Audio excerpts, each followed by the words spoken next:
형제자 여러분 안녕하세요. 오늘은 12월 20일 화요일 이자와 종에 관한 이웃 사랑의 규례라는 제목으로 레위기 25장 35절부터 46절까지를 묵상합니다. 35절 내 형제가 가난하게 되어 빈손으로 내 곁에 있거든 너는 그를 도와 거류민이나 동거인처럼 너와 함께 생활하게 하되. 자, 하나님께서는 이스라엘 백성들이 이제 가나안 땅에 들어가서 정착하면서 그들의 삶 가운데 특별히 같은 동족 중에서 경제적인 문제 때문에 어렵게 되어서 이렇게 도와줘야 될 상황이 있는 사람이 내 주변에 있을 때 어떻게 해요? 35절에 그를 도와주라는 것이죠. 어떻게 도와줘요? 거류민이나 동거인처럼 너와 함께 생활하는 거예요.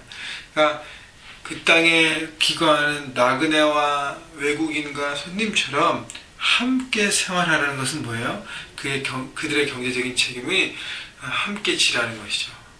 여러분, 잠깐 돈을 주고 도와주는 건 쉽습니다. 그런데 같이 생활하는 것은 참 어려워요.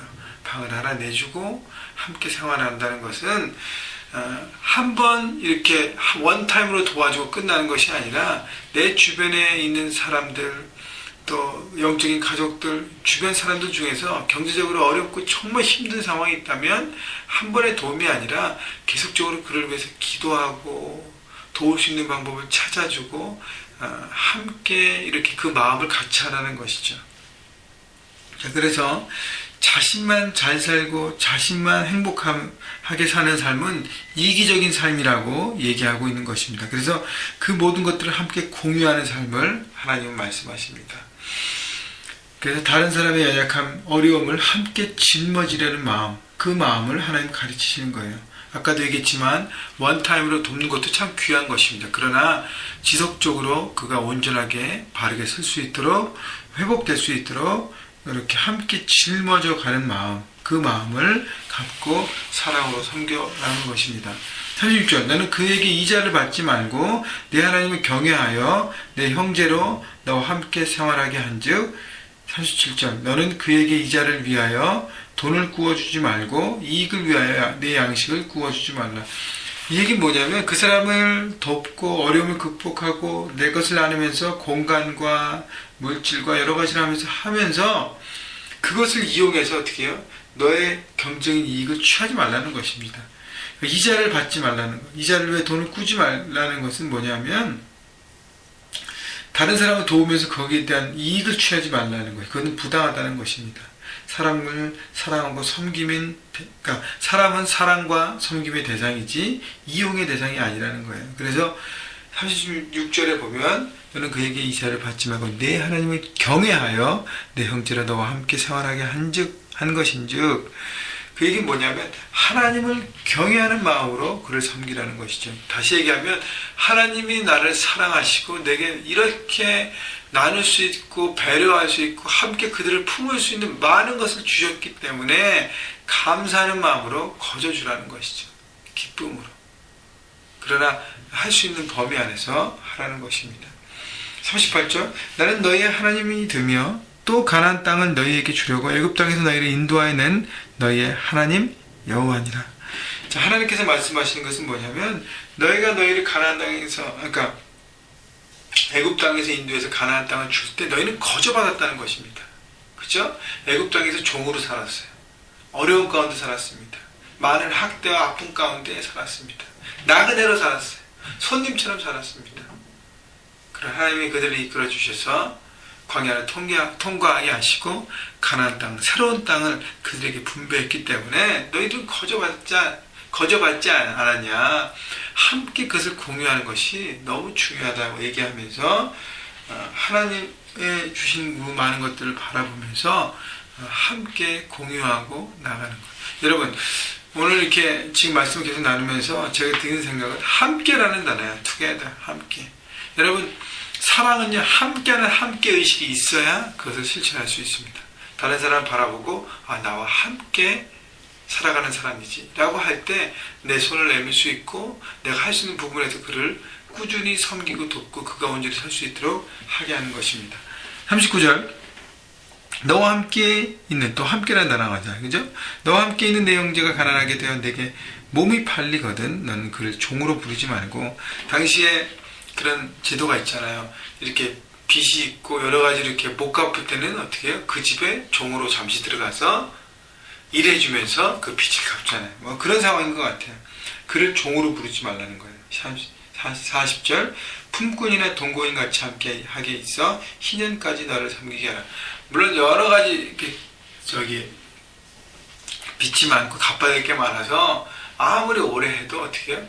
50년, 신년에는 모두 제자리로 돌아가는 것입니다. 신년까지 돼서도 못 갚았을지라도 그건 다 돌아가게 되는 것이죠. 모든 것이 제자리로 돌아오게 하는 것이 하나님의 뜻입니다. 그래서 그가 내 몸이 팔려서 너희 집에 종으로 있을 때에도 종으로 부리지 말라는 것이에요. 종처럼 그를 막 이렇게 함부로 하거나 하지 말라는 것이죠. 존귀하게 여기고 하나님의 사람으로 대해주라는 것입니다.